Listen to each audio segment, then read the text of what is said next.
من الشيطان الرجيم. بسم الله الرحمن الرحيم.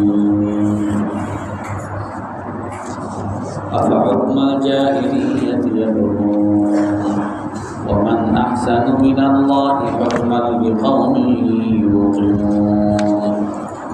يا أيها الذين آمنوا لا تتخذوا اليهود والنصارى أولياء بعضهم أولياء بعض ومن يتولهم منكم فإنه منهم إن الله لا يهدي القوم الظالمين.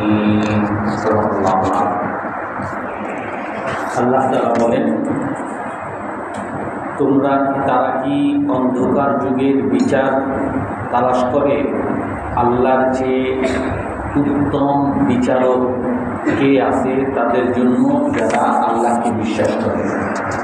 হে মুমিনগণ, তোমরা ইহুদি খ্রিস্টানদেরকে বন্ধু বানিও না, তারা একে অপরের বন্ধু। আর যারা তোমাদের মধ্য থেকে তাদের সাথে বন্ধুত্ব করবে তারা নিশ্চয়ই তাদেরই অন্তর্ভুক্ত হবে। নিশ্চয়ই আল্লাহ তাআলা জালিম জাতিকে হেদায়েত করেন না। তো এই আয়াতের মধ্যে আমরা প্রাথমিক কিছু আলোচনা করেছিলাম।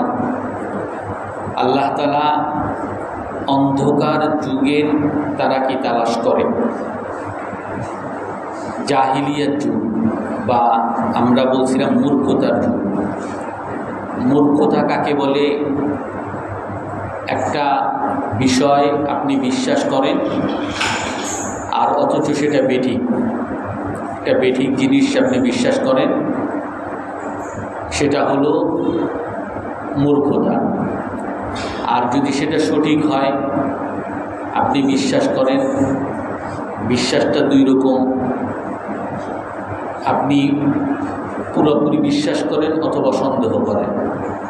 যদি পুরোপুরি বিশ্বাস করেন জিনিসটাও সঠিক তাহলে মুমিন, আর যদি জিনিসটা সঠিক কিন্তু পুরোপুরি আপনার বিশ্বাস হয় না, সন্দেহ আছে, তো তাহলে সেটার নাম হলো মুনাফিক। আর এই মুমিনের মধ্যে আপনি বিশ্বাস করেন জিনিসটাও সঠিক, আর এর প্রমাণ, এই যে সঠিক না বেঠিক এর প্রমাণ আপনার কাছে আছে, তাহলে আপনি হলেন জেনে বুঝে মুমিন।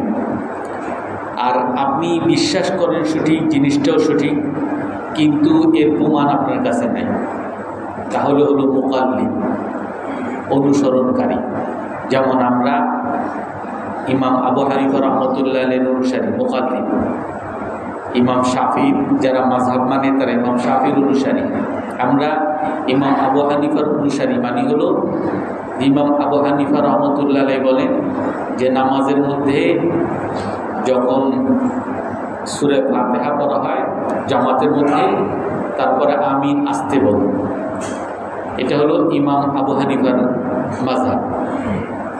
তো আমরা এটাকে সঠিক মনে করি এবং জিনিসটাও সঠিক, কিন্তু কেউ যদি জিজ্ঞাসা করে যে নামাজের মধ্যে আমিন যে আসতে বলবে প্রমাণ কি, অনেকেই হয়তো জানি না, তো তার মানে হলো আমি কি ভুল? আমি ভুল না, আমি সত্য, আমি সঠিক, কিন্তু আমি অনুসারী। আর যদি এটার প্রমাণ আমার কাছে থাকতো তাহলে আমি জ্ঞানী অনুসারী। এই মূর্খতা হলো বিষয়টা বেঠিক আর সেটাকে সঠিক বলে মনে করে, এটার নাম হলো মূর্খতা। মূর্খতার মধ্যে আবার দুই প্রকার বলেছিলাম, একটা হলো অজ্ঞতা, জানে না কিছু, আর একটা হলো মূর্খতা, যে সে জানে না, এটাও সে জানে না, অর্থাৎ সে ভুল জানে, সে মনে করে সে অনেক জানে, আসলে সে যেটা জানে এগুলো সব ভুল জানে। আমাদের মধ্যে অনেকেই আছে যে হুজুর আপনারা বেশি গোরামি করেন, আমি সুদ নিয়ে ব্যবসা করব। কারণ অনেক হুজুরদের দেখছি তারা ব্যবসা করে সুদ নিয়ে। তো এই জন্য সুদ হালাল না হারাম এটা আপনার কাছে জানার দরকার নেই, আমি জানি এটা সঠিক, অনেক মানুষ আছে সে মিলাদ পড়বে, প্রতি বছর মিলাদ পড়বে। আপনি তারা বলবেন যে ভাই মিলাদ পড়া তো বেদাত, এই মিলাদ করলে তো আপনার কোনো সওয়াব হবে না। সে বলবে আমি আপনার চেয়ে খুব ভালো জানি। অর্থাৎ সে যেটা জানে এটা হলো ভুল জানে, এটার নাম হলো মূর্খতা। তো আল্লাহ তাআলা বলেন যে মানুষ কি মূর্খতার বিচার তালাশ করতেছে? অধিকাংশ মানুষই মূর্খতার বিচার তালাশ করে। মূর্খতার বিচার কি? মূর্খ যুগে অর্থাৎ অন্ধকার যুগে, রাসূল সাল্লাল্লাহু আলাইহি ওয়াসাল্লামের আগের যুগে, সেই সময় নারী স্বাধীনতা বলতে বেহায়াপনা, অশ্লীলতা সব সেই যুগে ছিল। সেই যুগে মনে করা হয়তো যার ক্ষমতা আছে তার কথাই সঠিক, তাকেই মানতে হবে। সেই যুগে মনে করা হয়তো যে সম্পদ বাড়াইতে হবে, এই সম্পদটা চুরি করে বাড়ুক, ডাকাতি করে বাড়ুক, সুদের দ্বারা বাড়ুক, সম্পদ বাড়াইতে হবে। এগুলো হলো অন্ধকার যুগের কাজ। এখন আমি যদি চিন্তা করি, আমাদের মধ্যে অনেকেই পাবেন যে টাকা লাগবে, টাকা ছাড়া দুনিয়াতে কিছু চলে না। তো টাকাটা এটা আমি সুদ খেয়ে টাকা বানাই, ঘুষ খেয়ে টাকা বানাই। অনেক মানুষের মধ্যে এই ধ্যান ধারণা যে যদি টাকা পকেটে আসে, ঘুষের মাধ্যমে, ডাকাতের মাধ্যমে টাকা আসলে ইমাম সাহেবরাও সালাম দিবে, মসজিদে 2 টাকা দিব, মসজিদের সমস্ত মুসল্লিরা মানে সালাম দিবে। এই জন্য টাকা দরকার। এই টাকাটা ঘুষের মাধ্যমে আসুক, সুদের মাধ্যমে আসুক, ডাকাতির মাধ্যমে আসুক, চুরির মাধ্যমে আসুক, এই যে সে যে একটা জিনিস বুঝতেছে, ভুল বুঝতেছে, এইটার নাম কি জ্ঞান? এইটার নাম মূর্খতা। একটা মানুষ চিন্তা করে যে নেতা হওয়া লাগবে, নেতা হলে সবাই আমার স্লোগান দিবে, মসজিদে যাব, সমস্ত নামাজিদের সামনে আমি বক্তৃতা দিব, সবাই বলবে যে নেতা আসছে। এখন এই নেতা হইতে হইলে মানুষকে মারা লাগবে, মানুষকে কাটা লাগবে, মানুষের সাথে 2 নম্বরই করা লাগবে, সাদাবাজি করা লাগবে, রাহাজানি করা লাগবে, সব আমি করবো, আমার নেতা হওয়া লাগবে। অর্থাৎ এই যে সে যে মনে করে যে তার নেতা হওয়া লাগবে, এটা যেভাবেই হোক, মানুষকে মেরে কেটে যেভাবেই হোক, এই যে বুঝটা, এই বুঝটাকে সঠিক বুঝ, এটা হলো মূর্খতা। এটা হলো অন্ধকার যুগের বুঝ। যে অন্ধকার যুগে মনে করত যে ক্ষমতা যার তার কথাই সঠিক, যে হুজুররা যাই বলুক, হুজুরের কথা কে শুনতে চায়? হুজুরের পকেটে রাখেন টাকা নাই, হুজুরের মন্ত্রী না, হুজুরের এমপি না, আমি মন্ত্রী হই, আমি মিথ্যা বললেও সবাই সেটাকে মানবে। আমি বলবো যে আমার মূর্তি বানাও, সবাই সবাই মূর্তি বানায় সেজদা শুরু করে দেবে, কারণ আমি হলাম গিয়া নেতা, আমি হলাম মন্ত্রী। তো আল্লাহ তাআলা এটা বলেন, আফা হুকমাল জাহিলিয়াতি ইয়াবগুন, তারা কি অন্ধকার যুগের বিচারকে অবলম্বন করতে চায়? অন্ধকার যুগের বিচার কি তারা চায়? ওমান আহসানু মিনাল্লাহি হুকমান লিকাওমিন ইউকিনুন, আল্লাহর চেয়ে উত্তম বিচারক আর কে হইতে পারে? এই আল্লাহর চেয়ে উত্তম বিচারক কেউ নাই। এই কথা কারা মানবে? কে বিশ্বাস করবে? আমি বলেছিলাম জিনিসটা সত্য, আল্লাহ উত্তম বিচারকের কথা কি মিথ্যা? কথা সত্য, কিন্তু এই কথা কি সবাই মানে? বাংলাদেশে আপনি বলবেন যে আমাদের হাইকোর্টের মধ্যে ব্রিটিশ ল চলে, হাইকোর্টের মধ্যে আমাদের বিচারাঙ্গনে ফ্রান্স ল চলে, ফ্রান্সের আইন চলে, আমাদের কাছে কোরআনের আইন আছে, হাদিসের আইন আছে, ইসলামের আইন আছে, কেন আমরা এটাকে প্রয়োগ করব না? কেউ মানবে না। অথচ আল্লাহর বিচার সবচেয়ে উত্তম বিচার, কিন্তু এটা কে মানবে? যে মানবে সে হলো সঠিক মানল, এবং সে সঠিক মানার পরে এটার মধ্যে দ্বিধা নাই। অনেক মানুষ আছে যে আল্লাহটাও ঠিক আছে, কিন্তু এই যুগে আল্লাহটা চলবে না, এখন যেটা ব্রিটিশটা আছে বা ফ্রান্সের যে নিয়ম আছে এটা চলুক, আল্লাহটাও ঠিক আছে, সন্দেহ, তার মধ্যে পুরোপুরি বিশ্বাস নেয়। তো এই আল্লাহ উত্তম বিচারক, এটা কার, কে কে কে বল, কার জন্য? এটা লিকাওমিন ইউকিনুন। আল্লাহ তাআলা বলেন যে বিশ্বাসী, যে বিশ্বাসী হয়, যে বিশ্বাস করে কিন্তু তার মধ্যে সন্দেহ আছে, তার মধ্যে বিভ্রান্তি আছে, তার জন্য না। এখান থেকে তাফসীরের মধ্যে লেখে বিশ্বাসটা 3 প্রকার। একটা হলো ইলমুল ইয়াকিন, আর একটা হলো আইনুল ইয়াকিন, আর একটা হলো হকুল ইয়াকিন। বিশ্বাসী 3 প্রকার। আপনি দেখতেছেন ধোঁয়া দেখা যাচ্ছে, এই ওয়ালের ওই পাশ দিয়ে ধোঁয়া দেখা যাচ্ছে, তো ধোঁয়া যখনই দেখবেন তখনই আপনি কি মনে করবেন? যে আগুন লাগছে। এটাই তো স্বাভাবিক, ধোঁয়া মানে হলো আগুন লাগছে। কিন্তু এই আগুন হইতেও পারে, আবার হয়তো বা কুয়াশার কারণেও ধোঁয়া দমন হইতে পারে, দুটোটাই হইতে পারে। কিন্তু এই যে আপনি মনে করতেছেন যে ধোঁয়া দেখছি, এখানে আগুন লাগছে, এটা হলো ইলমুল ইয়াকিন, মানে বিশ্বাসের জ্ঞান। এইটা হকুল ইয়াকিন হবে, আইনুল ইয়াকিন হবে। এটা আপনি কি ধোঁয়া থেকে আসে আমি দেখতে যাই, আপনি বাইরে গেলেন, গিয়ে দেখেন যে আগুন জ্বলতেছে, তো এই আগুনের কারণে ধোঁয়াটা আসছে। তো এইটা হলো চোখে দেখার বিশ্বাস, চোখে দেখার বিশ্বাস। আর একটা হইল যে আপনি মসজিদ থেকে বের হবেন, গেটের মধ্যে আগুন লেগে গেছে, এখন এই আগুন ছাড়া, এই গেট ছাড়া বের হওয়ার কোনো উপায় নেই আপনার, তো আপনার বের হইতেই হবে।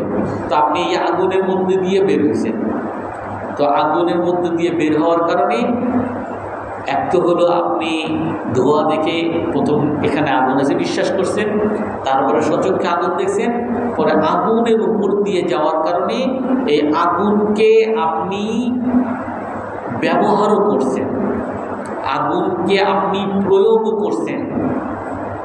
অনেক সময় আমাদের বাচ্চারা, আমাদের ছোট বাচ্চারা, এরা দেখে মা আগুন জ্বালায়, কিন্তু এই আগুন নিয়েই সে আবার ওই ম্যাচের কাঠি নিয়ে খেলে। এ বুঝে না যে আগুনের দ্বারা কি ক্ষতি বা আগুনের কি সমস্যা। আগুন দেখছে, আগুন সে বিশ্বাস করে, ধোঁয়া দেখছে সেটা বিশ্বাস করে, কিন্তু আগুন কি করে এটা সে জানে না। কোনো সময় যদি তার হাতের মধ্যে একটু আগুন লেগে যায়, ও আল্লাহ, তারপরে কি আর আগুন ধরে কখনো? একবার যদি একটু জ্বলতে পারে বা একটু যদি ধরায় দিতে পারেন, তাহলে আগুন নিয়ে আর কোনোদিন খেলবে না। অর্থাৎ এইটা হলো হকুল ইয়াকিন, মানে এই বিশ্বাসে আর কোনো দ্বিধাদ্বন্দ্ব নাই, এই বিশ্বাস একেবারে বদ্ধমূল হয়ে গেছে। এমনিভাবে আখিরাতের বিশ্বাস, একটা হলো আইনুল ইয়াকিন, ইলমুল ইয়াকিন। আমরা দেখি দুনিয়ার এই যে ফ্যান, আমি ফ্যান ঘুরতেছে দেখতেছি, কেউ কি বলবে যে এমনি এমনি ঘুরতেছে? যে কোনো মানুষ ফ্যান ঘুরতে দেখলেই সে বলবে কেউ হয়তো ফ্যান ছেড়ে দিচ্ছে। আপনি আপনার বাসায় ঘুমাই দিয়েছেন, দরজা টরজা লাগিয়ে ঘুমাই দিয়েছেন, সকালবেলা ঘুরতে করছেন, উইসা দেখেন আপনি লাইট বন্ধ করে ঘুমাইছিলেন, সকালে উঠে দেখেন লাইট জ্বালানো, তাহলে আপনি কি মনে করবেন? যে লাইট এমনি জ্বলে গেছে। এরকম বিশ্বাস করবে কেউ? নিশ্চয়ই কেউ লাইটটা জ্বালাইছে। আপনি হয়তো বের হইলেন, আপনি দেখতেছেন বাথরুমের সামনে একেবারে পানি দিয়ে ভর্তি, অনেক পানি আসছে। আপনি কি মনে করবেন? যে পানি এমনি এমনি চলে আসছে? আপনার মনে হবে যে নিশ্চয়ই এখানে কেউ ঢুকছে, ঢুকে পানির ব্যবহার করছে, যে পানিটা বাইরে আসছে। এটাই তো স্বাভাবিক। অর্থাৎ আপনি একটা জিনিসকে দেখে আর একটা জিনিস বোঝা, এটা হলো মানুষের বিবেকের কাজ। আপনি যখন দেখবেন এত বড় ফেরেক, এত বড় সূর্য, এই সূর্য কে বানাইল? দুনিয়ার কোনো রাজা বাদশাহ কেউ দাবি করছে সূর্য আমি বানাইছি? কেউ দাবি করছে সূর্য আমার কথায় চলে? কেউ দাবি করে নাই। তো কেউ দাবি না করলে নিশ্চয়ই তো এটা একজন সৃষ্টিকর্তা তো আছে। তো সে সৃষ্টিকর্তা কি? আল্লাহ। এটা হলো ইলমুল ইয়াকিন, আপনার বিবেক দ্বারা বুঝতেছেন। কিন্তু এই বিবেক দ্বারা যেটা বুঝতেছেন আপনি, এটা হলো আপনি বুঝছেন ওই আল্লাহ আছে, আল্লাহ বলছে যে তুমি মারা গেলে তোমার জন্য জান্নাত আছে, জাহান্নাম আছে। ভালো কামাইয়া আমাল মিসকালা জান্নাতিন খাইরান ইয়ারা ওয়া মাইয়া আমাল মিসকালা জান্নাতিন শাররান ইয়ারা। ভালো কাজ করলে ভালো কাজের ফল পাবা, আর খারাপ কাজ করলে খারাপ কাজের ফল পাবা। যদি খারাপ কাজ করো তোমার জন্য জাহান্নামের আগুন আছে। কবরে যাওয়ার সাথে সাথে তোমার কবরটা আগুনের টুকরা হয়ে যাবে। এখন আমি মানুষকে কবর দিয়ে আসতেছি, আমার বাবারে কবর দিয়ে আসি, আমার মারে, তাদেরকে কবর দিয়ে আসি, আমি আগুন দেখি? আগুন দেখি না। কিন্তু যেহেতু আল্লাহ তাআলা বলছেন যে আগুন, যদি কেউ আল্লাহকে না মানে তো তার আগুন আছে, তো আমার যুক্তিতেও ধরেন আল্লাহ তাআলা যেহেতু সব কিছু সৃষ্টিকর্তা, সব কিছু উনিই করেন, তো উনি যেটা বলছেন এটা মিথ্যা না। কিন্তু এইটা কি একেবারে ওই চোখে দেখা বিশ্বাস? চোখে দেখা বিশ্বাসের মতো হয় না। এই চোখে দেখা বিশ্বাস কখন হবে? যখন মানুষ মারা যাবে আর সে আগুনে তাকে ফেলা হবে। আগুন যখন দেখবে, মারা গেছে আগুন দেখবে, তখন সে চোখে দেখা বিশ্বাস করবে। আবার সে হয়তো জাহান্নামের কথা শুনছে, অনেক জাহান্নামের আগুনের অনেক ভয়াবহতা, কিন্তু সে হয়তো জান্নাতে গেছে। সে এই আগুনের যে কত শাস্তি, কত কঠিন, এটা কি সে বুঝবে? যদি জান্নাতে যায়, বুঝতে হইলে তাকে ওই জাহান্নামের আগুনে পড়তে হবে, তাইলে দেখবে যে কত ভয়াবহ। এটা হলো হক্কুল ইয়াকিন। এই যে বিশ্বাস, এই বিশ্বাসটা সাহাবায়ে কেরামের মধ্যে দুনিয়াতে থাকতেই হয়েছে। আমাদের যেটা ওই যে ইলমুল ইয়াকিন, মানে বিশ্বাসের যে জ্ঞান, আমরা যে হয়তো মারা গেলে কবরে আযাব থাকতেও পারে বা নাও হইতে পারে, তো দুনিয়াতে ফুর্তি করে নেই, দুনিয়াতে মজা করি, তারপরে কবরে। আমাদের যে এই যে দোদুল্যমান, আমাদের বিশ্বাস যে পরিপূর্ণ না। সাহাবায়ে কেরামের বিশ্বাস কেমন ছিল? সাহাবায়ে কেরামের এমন বিশ্বাস ছিল না। সাহাবায়ে কেরামের বিশ্বাস ছিল, এক হাদিসের মধ্যে আছে, সাহাবায়ে কেরাম বলে, কুন্না নাতাসায়াহু, কানা আহলুল জান্নাতি ইয়াতাসায়াহু ওয়া কানা আহলুন নারি, কানা আহলুল জান্নাতি ইয়াতানাআমুন ওয়া কানা আহলুন নারি ইয়াতাসায়াহু। হে আল্লাহ রাসূল, আমি সকালে যখন ঘুম থেকে উঠি, আমি চোখে দেখতেছি যে জাহান্নামের যারা পড়ছে, জাহান্নামের মানুষ চিৎকার করতেছে, বাঁচাও বাঁচাও, আমি চোখে দেখতেছি। আর আমি চোখে দেখতেছি যারা আমরা নামাজ পড়ছি, যারা নামাজ পড়তেছে, এরা দেখি জান্নাতের মধ্যে খেলাধুলা করতেছে, আনন্দ ফুর্তি মজা করতেছে, আমি চোখে দেখতেছি। তো আল্লাহ রাসূল কি বলেন? যে এইটা হলো তোমার আইনুল ইয়াকিন। এই বিশ্বাস আল্লাহ তোমাকে দিয়েছেন, চোখে দেখার বিশ্বাস দিয়েছেন, এই বিশ্বাসের উপরে তুমি অটল থাকো। কিন্তু এটাও বিশ্বাসের দ্বিতীয় স্তর। বিশ্বাসের তৃতীয় স্তর হইল একেবারে চোখে দেখা, ব্যবহার করে যেটা দেখা হয় সেটা হলো হাক্কুল ইয়াকিন। যেটা আল্লাহ তাআলা কোরআনের মধ্যে বলেন, আলহাকুমুত তাকাসুর হাত্তা যুরতুমুল মাকাবির। তোমাদেরকে আরো লাগবে, সম্পদ লাগবে, ক্ষমতা লাগবে, এমপি হওয়া লাগবে, মন্ত্রী হওয়া লাগবে, প্রধানমন্ত্রী হওয়া লাগবে, এই আরো লাগবে তোমাকে উদাস করে রাখছে। এই দুনিয়ার পিছে ঘুরতে ঘুরতে তোমার নামাজও গেছে, তোমার যাকাতও গেছে, তোমার হজও গেছে, তোমার রোজা সব কিছু ছেড়ে দিয়েছে, তোমার শুধু দুনিয়া লাগবে। আল্লাহ বলেন, আলহাকুমুত তাকাসুর, আরো লাগবে তোমাকে উদাস করে ফেলছে। নামাজ রোজায় কোনো মনোযোগ তোমার আর নাই। হাত্তা যুরতুমুল মাকাবির। এই যে উদাসীনতা, এই উদাসীনতা যাবেই। কখন যাবে? যখন কবরের সাক্ষাৎ তুমি করবা। হাত্তা যুরতুমুল মাকাবির। এই জন্য তাফসীরে নাবুয়িতে বলে যে এই যে আখিরাতের বিশ্বাস, কবরের বিশ্বাস, জান্নাতের বিশ্বাস, জাহান্নামের বিশ্বাস, এই বিশ্বাসটা হইল অপশনাল, সাময়িক অবিশ্বাসের সুযোগ। এই যে স্বাধীনতা, আমি বিশ্বাস করলাম যে করলাম না, এটা হলো সাময়িক স্বাধীনতা। কিন্তু নির্ঘাত আমাকে একটা সময়, কিছু সময়ের জন্য হয়তো আমি অবিশ্বাস করতে পারতেছি, কিন্তু কিছু সময় পরে আমাকে কোনো না কোনো সময় আমাকে বিশ্বাস করতেই হবে। বিশ্বাস করা ছাড়া কোনো উপায় নেই। আমি দুনিয়াতে আসি, আমাকে বলা হইতেছে তুমি ঘুষ খেলে তোমার জাহান্নাম, আর তুমি ঘুষ থেকে বাঁচলে তোমার জান্নাত। আমি এই বলি যে সবাই তো করে, আমার কি সমস্যা, আমি একটু করি। আমি এইটাকে পুরোপুরি বিশ্বাস করতেছি না, কিন্তু এই বিশ্বাস যে করতেছি না, এই অবিশ্বাসের উপরে আমি কি সবসময় টিকে থাকতে পারবো? আমি মারা গেলে এই অবিশ্বাসকে থাকবে? মারা যাওয়ার সাথে সাথে আমি স্বজনকে দেখবো, যেটা আল্লাহ তাআলা আমাদের কথাই বলেন। এই যে মূর্খতা, আমরা ভুল নিজের মতন করে মনে নিছি, সবাই টাকাওয়ালা হয়, আমিও টাকাওয়ালা হই, টাকা হইলেই সফলতা, ক্ষমতা হইলেই মারামারি করে ক্ষমতা পাই, এটি সফলতা। আমি আমার মতো করে আমি একরকম করে বিশ্বাস মনের মধ্যে ঢুকাইছি, এটা হলো মূর্খতা। আমি ভুল বিশ্বাসে আছি। আল্লাহ তাআলা বলেন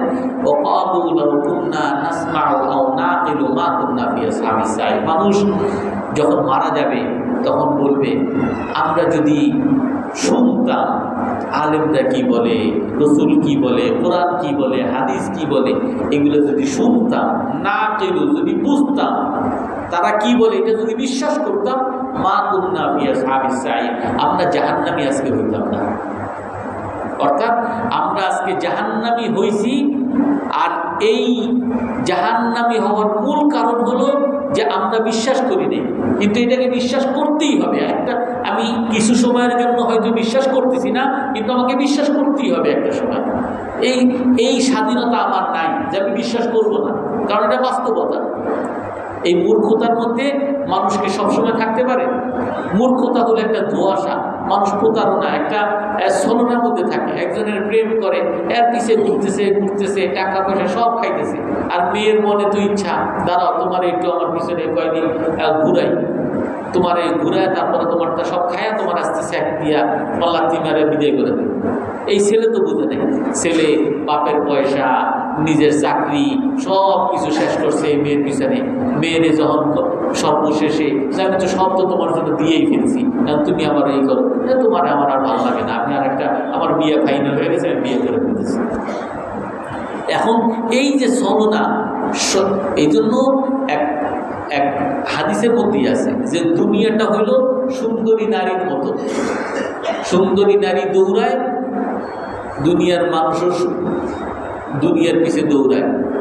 দৌড়াইতে দৌড়াইতে যখন তার একেবারে কাছে চলে আসে ধরার জন্য, ওই সময় সুন্দরী নারী বলে যে আমার জামাইরে বুঝা পেরেছি।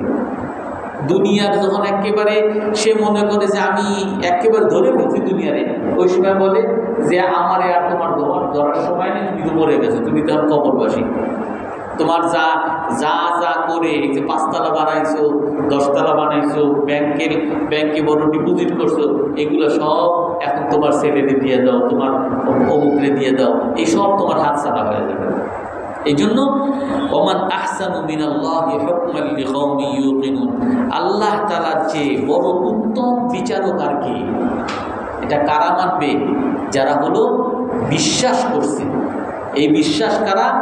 যেই বিশ্বাসটা ইলমুল ইয়াকিনের পরে গিয়ে আইনুল ইয়াকিনে হবে। এই যে বিশ্বাসটা, একটা বিশ্বাস, এই বিশ্বাসটা দৃঢ় বিশ্বাস। দৃঢ় বিশ্বাস কি এমনি হবে? দৃঢ় বিশ্বাস এমনি হবে না, দৃঢ় বিশ্বাসের জন্য কাজ করতে হবে। ফাআলাম আন্নাহু লা ইলাহা ইল্লাল্লাহ, আল্লাহ তাআলা বলেন যে তুমি জানো, তুমি এই জ্ঞান অর্জন করো। ফাআলাম, মূর্খতা দূর করো, তুমি যে ভুল জানো এটাকে মুছে ফেলো, আর এর বিপরীতে তুমি সত্য জ্ঞান ঢুকাও। কি? লা ইলাহা ইল্লাল্লাহ, আল্লাহ ছাড়া আর কারো কোনো ক্ষমতা নেই, এটা তুমি জানো।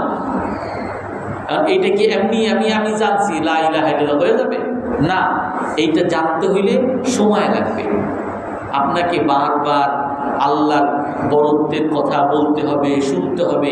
আর এই জন্যই আল্লাহ তাআলা নামাজ ফরজ করছে মানুষের উপরে। নামাজ কেন? আপনি সকালবেলা উঠতেছেন নামাজ, জোহরের সময় আবার নামাজ, আসরের সময় আবার নামাজ, মাগরিবে আবার নামাজ, এশায় আবার নামাজ। কেন এত নামাজ? কারণ ওই প্রতি নামাজে আপনি একটা চেইনের মধ্যে থাকবেন, আল্লাহ তাআলার আদেশের মধ্যে থাকবেন। এর মাধ্যমে আপনি যদি নামাজের উপর অটল থাকেন, তখন আপনার ওই মূর্খতা দূর হবে আর আপনার মধ্যে বিশ্বাস দৃঢ় হবে। আপনি যখন নামাজ পড়তে থাকবেন, একটা সময় অনেক দিন নামাজ পড়ে গেলে, তখন আপনারা যদি আপনার বন্ধুরা ডাকে চল একটু মদ খাই, চল একটা সিনেমা দেখি, চল মেয়ের সাথে আড্ডা করি, আপনার তখন মনে হবে যে না, এইটা করাটা ভুল, এখানে যাওয়া যাবে না, আপনার যাইতেও ইচ্ছা হবে না, কারণ আপনার অন্তরের মধ্যে বিশ্বাস বসে যাবে। এই জন্য ওমান আহসানু মিনাল্লাহি হুকমান লিকাওমিন ইউকিনুন, আল্লাহর যে উত্তম বিচারক আর কে হইতে পারে? তাদের জন্য যারা হলো বিশ্বাস করে। ইসলাম হলো সকল ভালো জিনিসের নাম হলো ইসলাম। সকল বৈষম্যহীনতা, সকল মানুষের উপকার, সকল সমাজের উপকার, রাষ্ট্রের উপকার, এর নামই হলো ইসলাম। আর সাহাবায়ে কেরাম যখন ওই ইসলাম মানছে, বিশ্বাস করছে, তখন আল্লাহ তাআলা এই সকল খারাপ মানুষ, যারা অন্ধকার যুগের মধ্যে যারা ক্ষমতারই মূল বিষয় মনে করত, যারা তার সম্পত্তি মূল বিষয় মনে করত, যারা নারীকেই মূল বিষয় তার জীবনের টার্গেট বানিয়ে, আমাদের সমাজে অনেক দেখবেন, অনেক যুবক আছে একেবারে একটা নারী তার টার্গেট, আমার বিয়ে করা লাগবে, বিয়ের জন্য একটা ভালো ইউনিভার্সিটিতে পড়তে হবো, চাকরি করবো, উদ্দেশ্য কি একটা বিয়ে করবো, ওই একটা বিয়ের জন্য সে সব কিছু করে।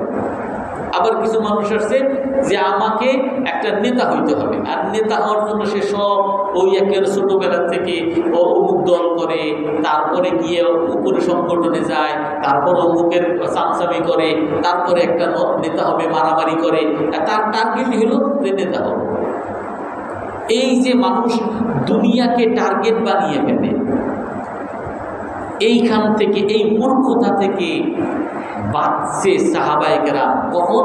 যখন ওই তার মধ্যে জ্ঞান আসছে, যখন তার মধ্যে ওই বিশ্বাসকে ঢুকাইছে, লা ইলাহা ইল্লাল্লাহ এটাকে ঢুকাইছে, এবং নামাজ 5 ওয়াক্ত ঠিক মতো পড়ছে, তখন ওই সাহাবায়ে কেরামের সকল আচরণ ঠিক হয়ে গেছে।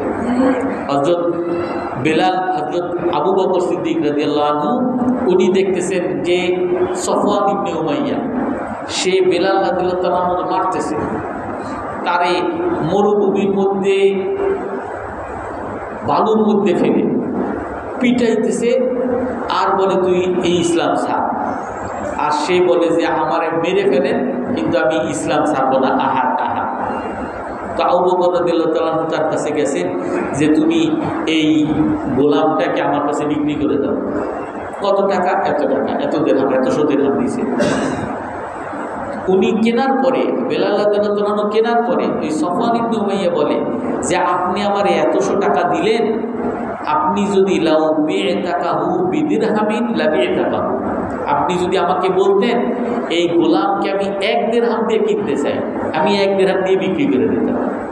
কারণ আমার কাছে কালো, কুৎসিত, ইথিওপিয়ান, হাবশি এ আমার কোনো কাজে লাগে নাই, আমার কাছে একেবারে তুচ্ছ। আর বেলাল, হযরত আবু বকর সিদ্দিক রাদিয়াল্লাহু তাআলা কি বলেন যে তুমি যদি আমাকে এই গোলাম বিক্রি করার জন্য যদি কোটি টাকাও, কোটি দিরহামও দিতে চাইতাম, আমি কোটি দিরহাম দিয়ে কিনতাম। কেন? কারণ ওই ব্যক্তির মূর্খতার, ওই সফওয়ান ইবনে উমাইয়া মূর্খতার কারণে সে বাহ্যিকভাবে দেখে এর কোনো মূল্য নাই, এই মূর্খতার জ্ঞানের কারণে। আর আবু বকর রাদিয়াল্লাহু তাআলা তার মধ্যে সঠিক জ্ঞান আসছে, সে তার মধ্যে এই জ্ঞান আসছে যে এই বেলাল রাদিয়াল্লাহু তাআলা যদিও সে কালো, কুৎসিতই হোক না কেন, কিন্তু সে ইসলামের জন্য এরকম কোরবানি করার কারণে সে অনেক ফর্সা সুন্দর যুবকের চেয়েও অনেক অনেক উচ্চ মর্যাদায় চলে গেছে।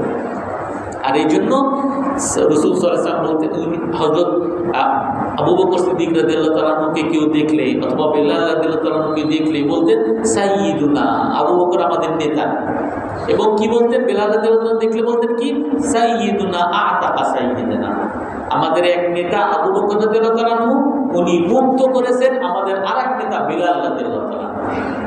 অর্থাৎ সাহাবায়ে কেরাম বেলাল রাদিয়াল্লাহু তাআলা আনহুকে কালো, কুৎসিত কখনো দেখেন নাই, ওনাকে দেখতেছেন উনি মুআজ্জিন, রাসূলের মুআজ্জিন, উনি সবচেয়ে দামি মানুষ, উনি আবু বকর রাদিয়াল্লাহু তাআলা আনহুর মতো দামি মানুষ। আর উনি ইসলামের জন্য অনেক কঠোর কষ্ট করছেন, উনি অনেক দাম। লা ফাদলা বি আরবি, ইসলামের এই জ্ঞান যখন মানুষের মধ্যে আসে তখন সে দেখে যে রাসূল বলছেন যে আরবীর কোনো সম্মান অনারবের উপর নাই। লা ফাদলা লি আসওয়াদা আলা আহমার, কালো সম্মান লালের উপরে নাই, লালের সম্মান কালোর উপরে নাই, লালের সম্মান সাদার উপরে নাই, সাদার সম্মান লালের উপরে নাই। সবাই কুল্লুকুম মিন আদম, তোমরা সবাই আদম সন্তানের সন্তান। আদম আলাইহিস সালামের সন্তান সবাই তোমরা। ওয়া আদামু বিত-তুরাব, আর আদম আলাইহিস সালাম মাটি থেকে তৈরি। তোমরা যতই ভালো হও না কেন আল্লাহর কাছে তোমরা সবাই গোলাম। এই যে বৈষম্যহীনতা, এটা কে শিখেছে? অন্ধকার যুগ, মূর্খতা, ইসলাম শিখেছে। এই জন্য সাহাবায়ে কেরাম ইসলাম আসার পরে সবাই কি বলতেন? আলহামদুলিল্লাহিল্লাযী আখরাজানা মিন জাওরিল হুক্কামি ইলা আদলিল ইসলাম। আল্লাহ তাআলার প্রশংসা, যে আল্লাহ তাআলা আমাদেরকে রাজাদের জুলুম থেকে মুক্ত করছেন, ইসলামের ন্যায়, ইসলামের ইনসাফ আমাদেরকে দান করছেন। সকল মুসলমানের মধ্যে ইসলামের প্রতি সন্তুষ্টি, যে ইসলাম আসার কারণে আমাদের মধ্যে কোনো জুলুম নাই, কেউ জুলুম করে না। আর তার আগে যারা রাজা হইতো, পারস্য সম্রাট অথবা রোম সম্রাট, এরা অন্যরে গোলাম বানিয়ে রাখতো, যে তুমি আমার গোলাম, আমার চাকরগিরি করবা, আমার ঘর ঝাড়ু দিবা, আমার তোমার যত সুন্দরী মেয়ে আছে সব আমার কাছে পাঠাবা, জুলুম করতো। কিন্তু ইসলাম আসার পরে এই ধরনের কোনো জুলুম ছিল? কোনো জুলুম ছিল? ন্যায়, সব জায়গায় ন্যায়, সব জায়গায় বৈষম্যহীনতা। এই জন্য আল্লাহ তাআলা কি বলেন? আফা হুকমাল জাহিলিয়াতি ইয়াবগুন, অন্ধকার যুগের বিচার তারা তালাশ করে। মানে আমাদেরকে বলতেছেন বর্তমান যুগে আমরা এখনো মুসলমান হওয়ার পরে 1400 বছর সামনে আমাদের প্রমাণ, সাহাবায়ে কেরামের জন্য এরকম জ্বলন্ত প্রমাণ ছিল না। আমাদের এখন অবিশ্বাস করা, বিশ্বাস না করা কি অজুহাত থাকতে পারে? কোরআনে বলতেছে যে এইটা হলো শান্তির পথ, হাদিস বলতেছে এইটা শান্তির পথ, রাসূল সাল্লাল্লাহু আলাইহি সাল্লামের জীবন বলতেছে শান্তির পথ, সাহাবায়ে কেরামের বিরাট যুগ 1200 বছর। বরং এই যে কিছুদিন আগে একজন আলেম বললেন 1900 এই শতকের 1916 শতক পর্যন্ত ইসলামী শাসন সারা পৃথিবীতে চলছে। রসুলের যুগ থেকে নিয়ে একেবারে 1000 বছর তো খোলাফায়ে রাশিদা, তারপরে বনু উমাইয়া, তারপরে বনু আব্বাস, তারপরে এই ওসমানী খেলাফত তুরস্কে। ওসমানী খেলাফত সর্বশেষে শেষ হয়েছে এই 1916 শতকে। এই সুলতান আব্দুল হামিদ খান উনি মারা যাওয়ার পরে ওই কামাল আতাতুর্ক আসার পরে খেলাফত শেষ হয়েছে। ইসলামী শাসন সেই পর্যন্ত ছিল।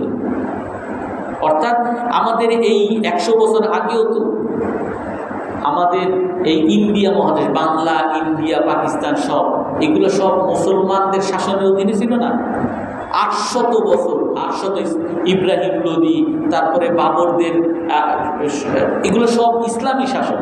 বলতে পারো না অনেক রাজা খারাপ ছিল, কিছু রাজা খারাপ ছিল, কিছু, কিন্তু তারা যে বিধান মানতো, তারা যে তাদের বিচারালয়, তাদের আইন আদালতে, তাদের হাইকোর্টে, সুপ্রিম কোর্টে তারা যে বিচার মানতো, কোরআন হাদিসের বিচার মানতো।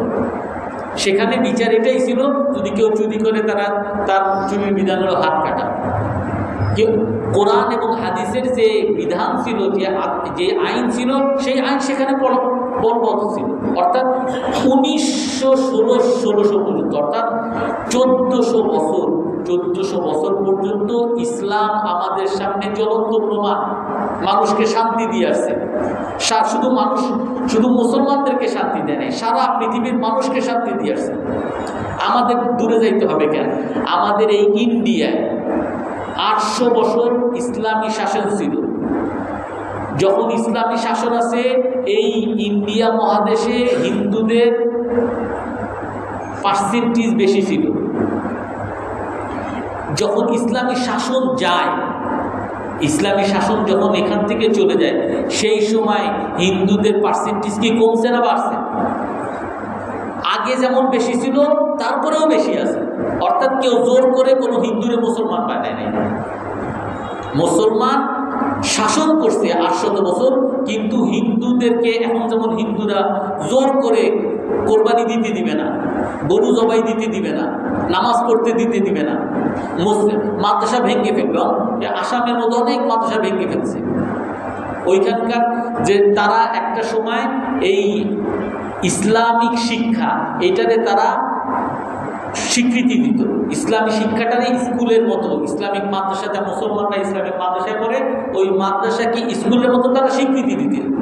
কিন্তু এখন কিছুদিন আগে এই স্বীকৃতিকেও বাদ দিয়ে বলে যে এরকম কোন ইসলামী স্কুল থাকতে পারবে না, থাকতে হবে ওই হিন্দুদের স্কুল। পরে অবশ্য এটা হাইকোর্টে গিয়ে, সুপ্রিম কোর্টে গিয়ে আবার ওটা বাতিল হয়েছে, যেটা যতটুকু শুনছি। তো এই এত বছর, 800 বছর মুসলমান শাসন করার পরেও হিন্দুদেরকে জোর করে কোনো মুসলমান বানায় নেই, কোনো হিন্দুকে জোর করে মুসলমান বানায় নেই। কোনো হিন্দু বলতে পারবে না যে আমাদের উপরে জুলুম করছে, বরং হিন্দুরা জুলুমের কথা বলে। হিন্দুদের মধ্যে উপরের জাত, নিচের জাত, উপরের জাত, নিচের জাতের উপরে এখনো জুলুম করে, এইগুলো তারা বলে।